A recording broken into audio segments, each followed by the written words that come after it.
Welcome back. You're listening to The Voice of Russia in London. My name is Brendan Cole.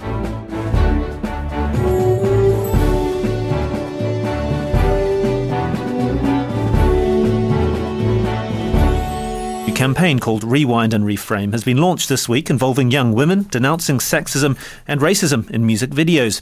They've called on the music industry and the government to address it. MPs will launch a website where women and girls will be able to blog and provide their views on sexualised videos. Measures also include the introduction of a rating system. These were among recommendations by the Bailey Review into the sexualisation and commercialisation of childhood, which was carried out earlier this year. It comes amid growing criticism that women are being portrayed as sex objects in many music videos. Springing to mind are videos by singers such as Rihanna and the pop star Miley Cyrus, who has unleashed an extraordinarily sexualised new image on her young fan base. Indeed, last week the website NetMums surveyed parents, showing there was strong parental disapproval for sexualised content in many videos. Do they have a point? Well, to discuss this, I'm pleased to be joined in the studio by Alex Taylor. He's a freelance journalist and ambassador for disability at NSPCC. Also here in the studio is Alex Fancanel, who is a researcher at the University of Bedfordshire, specialising in sexuality and gender issues. Neil Sinclair, who's a parenting expert and author of Commando Dad. And on the line from New York, we have Emma Keller, who is a Guardian US columnist. Thank you very much for joining me on The Voice of Russia. NetMums think that there's too much sexualised content in many videos. Neil Sinclair, do you agree with that? Yeah, I do, very much so. I think it's, for me, I've got a 7-year-old daughter, Liberty, and, and it really concerns me that, she's very, very interested in these, these videos and the music. I mean, the music's, it's very, it's very catchy, it's very engaging, and it really concerns me that she sees these images, and I think one of the things that really concerns me is the accessibility of this stuff now. I mean, they're not doing anything that Madonna didn't do 20 years ago, but that was put on at such a time when it was on a particular channel at a particular time. But now with devices like Kindles and iPhones and all of the other things that you can get, a couple of clicks, and my daughter could be watching some of the material that I just don't think is appropriate for her. Alex Taylor, this debate rears its head every few years. Are we seeing anything different? Is there more sexualised content in terms of these music videos than there was, say, 10 years ago? What I actually think is that with Miley, it has highlighted the issue a lot more. But what you really have to look at is, as you mentioned, Neil, it's about the higher levels of access which young people have now with services such as YouTube and things like that, where the access is universal, it's not age restricted. And what that means is that with the access and the popularity which these websites have, they are all about achieving hits. And so for them, a good way to do that is by using music videos as an avenue. But what I think we have to do with this is they have a responsibility to not only pander to the record labels, but also look at it objectively and offer kids an alternative with a few other things. Because I think what's happened now is that they only have this one world of the music, of all of the videos. So it's an issue of what's accessible nowadays. But I'm just wondering, I mean, Alex Fancanel, you specialise in sexuality and gender issues. What kind of attitudes do these music videos actually promote? Is it really just an issue of accessibility, or is there something kind of slightly more sexualised and sinister, perhaps, about what we're seeing now? I'm not sure that it's something which is demonstrating an increase in the sexual explicitness of the representation of sexuality within these music videos, which is as much the problem, as Neil and Alex have already said, as the way in which they're consumed or are able to be consumed in a much more informal and casual way. As Neil has said, his children can access it on their on tablets. It's all over the internet, and so it's something which is easy to get hold of without perhaps explaining the context within which those images should be consumed, and also the way in which they're problematic. What I would like to say, though, is that I think that one of the problems with the sexualised images videos is not simply that they present femininity in this very disposable, very consumable fashion. So the feminine body is something which can be used sexually, or the images of which can be used sexually without any sort of understanding of this misogyny within the society which allows those images to be produced. One of the dangers with saying that that's new and that's to do with Miley Cyrus or Rihanna is that actually the very presentation that they perform in their videos and in their music are reflections of what the society itself wants to see. And so what they're doing is merely functioning within wider discourses of the already sexualised society in which we live, which assumes that women's bodies can be consumed, which perpetuates rape myths. And so the harmfulness of these videos is not what these artists do themselves or the decisions that they've made, but the system in which those decisions have been made. So effectively you're saying that, I mean, they would insist, certainly Miley Cyrus would insist that she is empowering herself and that she is calling the shots, but you're saying that actually the wider industry within which she functions in society as a whole is controlling her, and maybe she's not aware of that exploitation. It's the ultimate con. It's the same reason why you have women who take their clothes off and pose for Page 3 and are very proud of that, and you have women who will pose for Nuts magazine and Zoo magazine and say we're really empowered, what we're doing is we're taking off our clothes, we're saying we're sexy, we've got autonomy and all that stuff. There are elements of that which I really applaud, because I do think that there is an important discussion to be had in a different context about women and their access to their own sexuality and their own expression of sexual desire.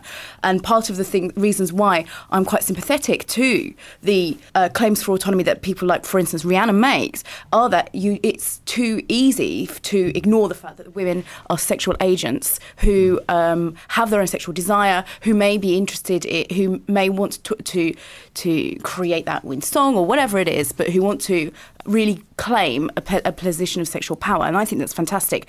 What I'm saying is that actually what's going on is that it's a console back to women in general, not just these celebrities, not just children who consume these images, to say, yes, women are really empowered, they're taking off their clothes, they think that's fantastic, therefore there's no problem. In fact, it's completely part of the same machine that perpetuates rape myths, as I've already said, but which also creates a culture of rape and the consumption, as I'm saying, of women's bodies as objects to be used, as objects to be consumed. I'll bring in Emma Keller, who's a Guardian US columnist based in New York City. I'm just wondering what your view is on how much of a role model Miley Cyrus, people like Miley Cyrus and Rihanna actually are for girls, and are children completely uncritical in terms of how they consume these images? Well, they're not. I mean, I wrote a column about this subject based on my two daughters and their friends and their reaction to Miley Cyrus, who they'd followed for years as she was Hannah Montana.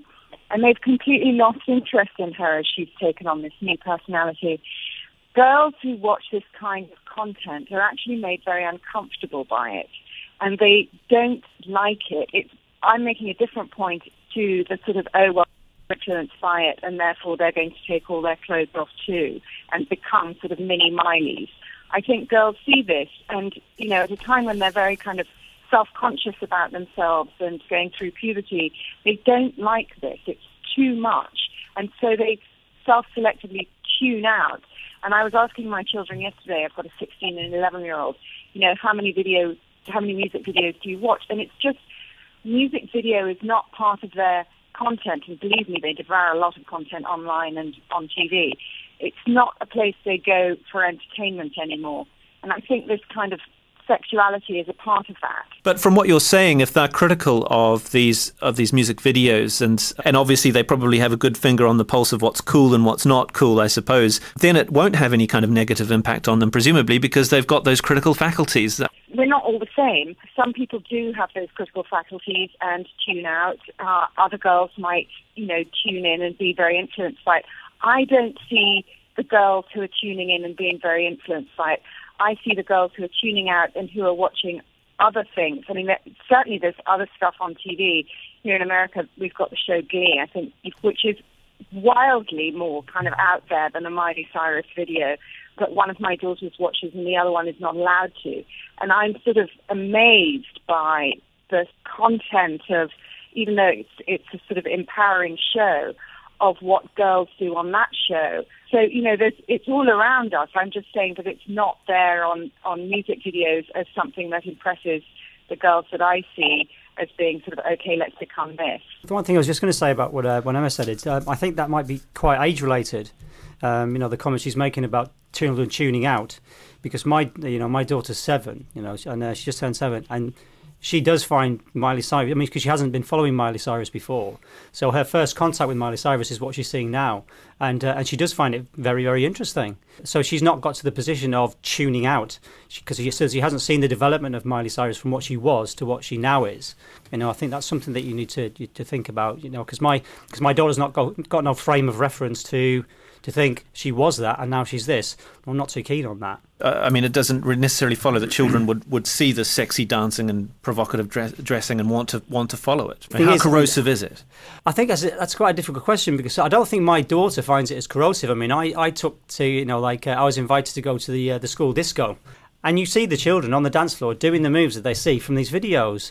And they don't, in my mind, it's like, oh my God, I can't believe they're doing this. For them, they're just dancing the way that they have seen the people that they like dancing in these videos. So I think corrosive is quite, in my mind, it is. It worries me when I see them, when I see my, children dancing like that. But to them, they're just doing, it's like my boys liked a video which is LMFAO, which is I'm sexy and I know it. That's sexy dancing, that's done by men. But it's the same thing. My boys love doing that when they get onto the dance floor. It's a difficult one. You're listening to The Voice of Russia in London. My name is Brendan Cole. We're discussing whether music videos are too sexualized. With me in the studio is Neil Sinclair, a parenting expert and author of the book Commando Dad, Dr. Alex Fang-Hannell, an expert in sexuality and gender issues, Alex Taylor, a journalist and young ambassador for disability at NSPCC, and Emma Gilby-Keller, Guardian US columnist. Alex Taylor, artists, musicians, they've always tried to shock. Parents just simply need to restrict, keep an eye on the devices, and it's not really up to the music industry to censor these things. No, it's not. But what I would argue is that you're never going to be able to ban any of these things from young kids. They will always find a way to access it. But what you can do is offer them an alternative opinion and a viewpoint to counteract what they are watching, and then make a informed opinion of what they're watching. That's what I think is missing right now.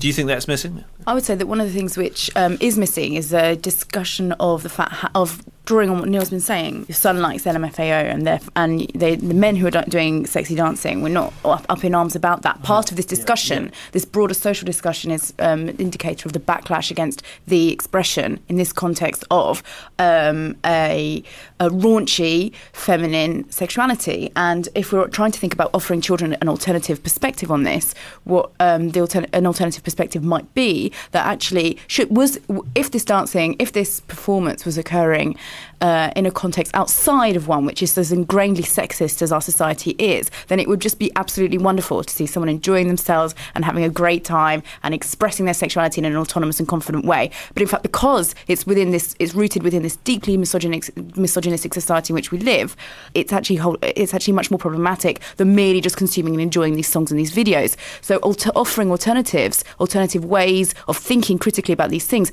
is something which I would adore seeing happening amongst our children. I think it would be fantastic.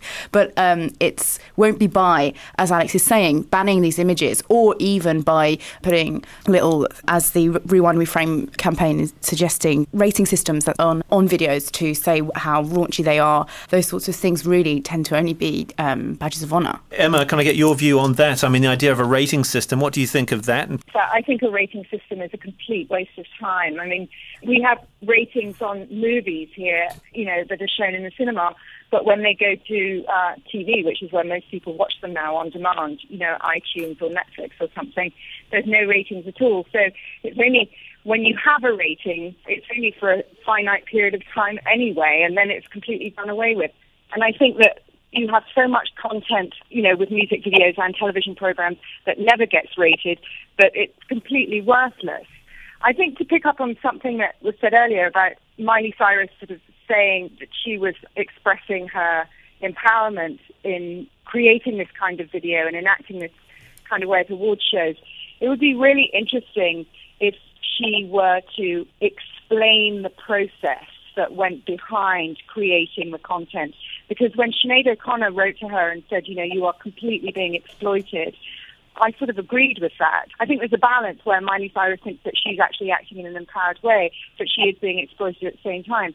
So if she really wants us to believe that she's taking business decisions to act this way as an empowered woman, she should say, okay, we had this creative meeting and I said I'm determined to do this and, got the choreographers and stuff like that, rather than just acting like that and saying, I just do the hell that I want. That might be a way forward.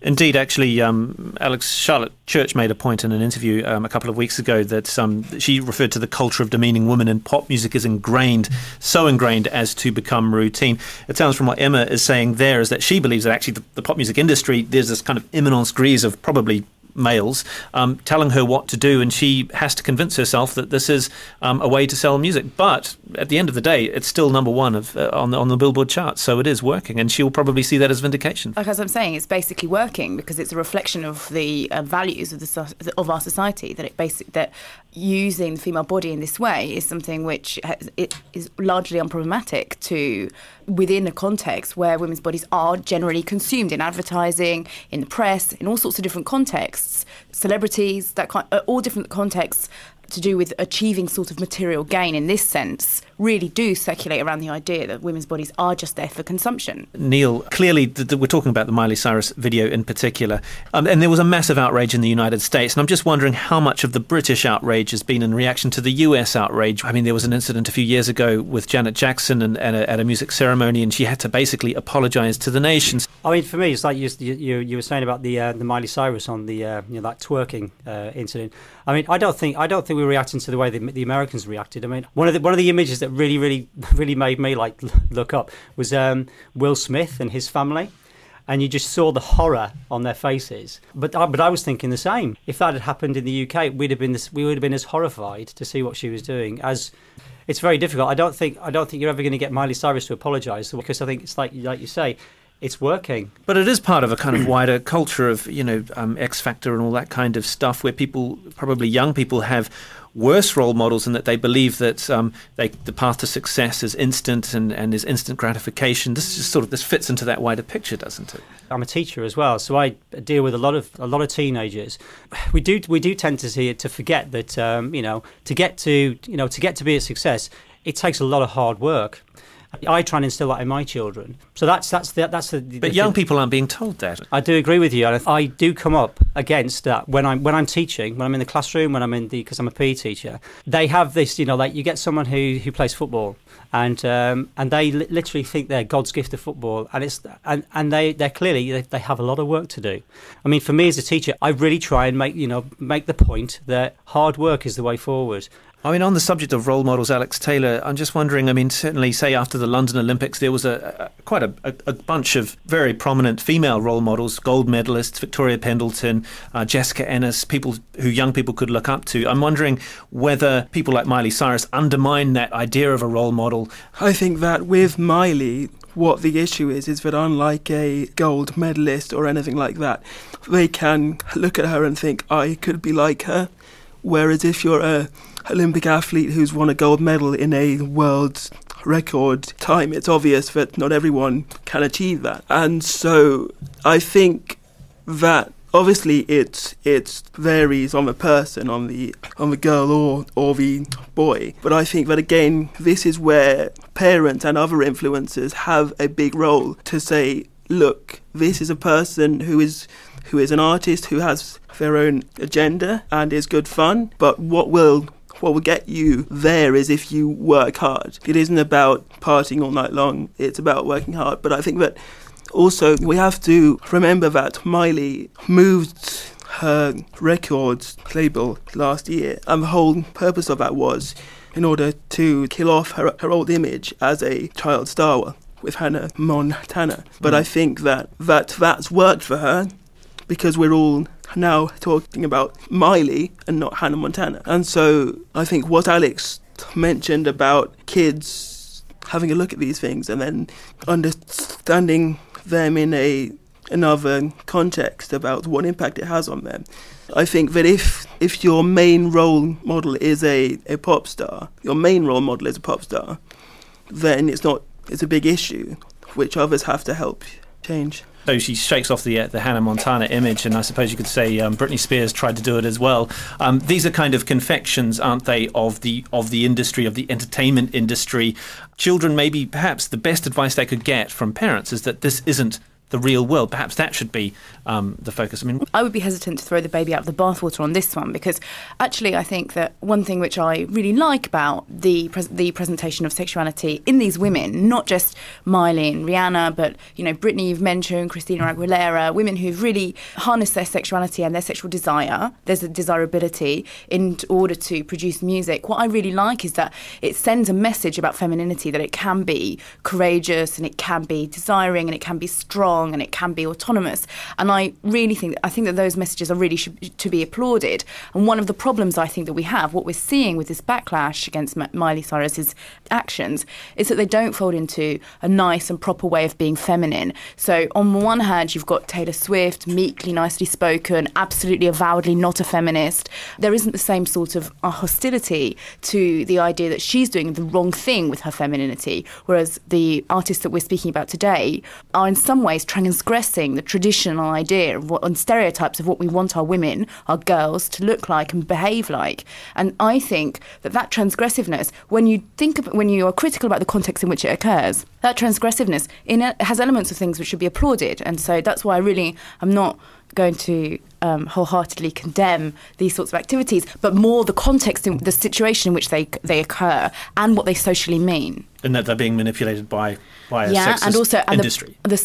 Not just the industry that's sexist, but actually with a sexist industry that wants to present us with sexist images that they think that we as a society want to consume. So it's much broader than just the industry. It's also the people, like even us who are sitting around this table talking about it, are asked to join in with an opinion about this against the background of the sexism of society in general. Emma, so there's some aspects of Miley Cyrus that can be applauded. What we have to remember is that it's all very short term. And, you know, her Hannah Montana period was a short term thing which suited, you know, an industry exploiting a child or a family who wanted a child to work. And now she's transitioning out of that. And if you look at other people who've sort of gone through this and tried to make the break from being a popular television singing and dancing star into adulthood, you know that regardless of gender, it's a really difficult thing to do. And she's changing her fan base as she does it. I mean, she's losing the people who were younger fans of hers and probably getting an older group.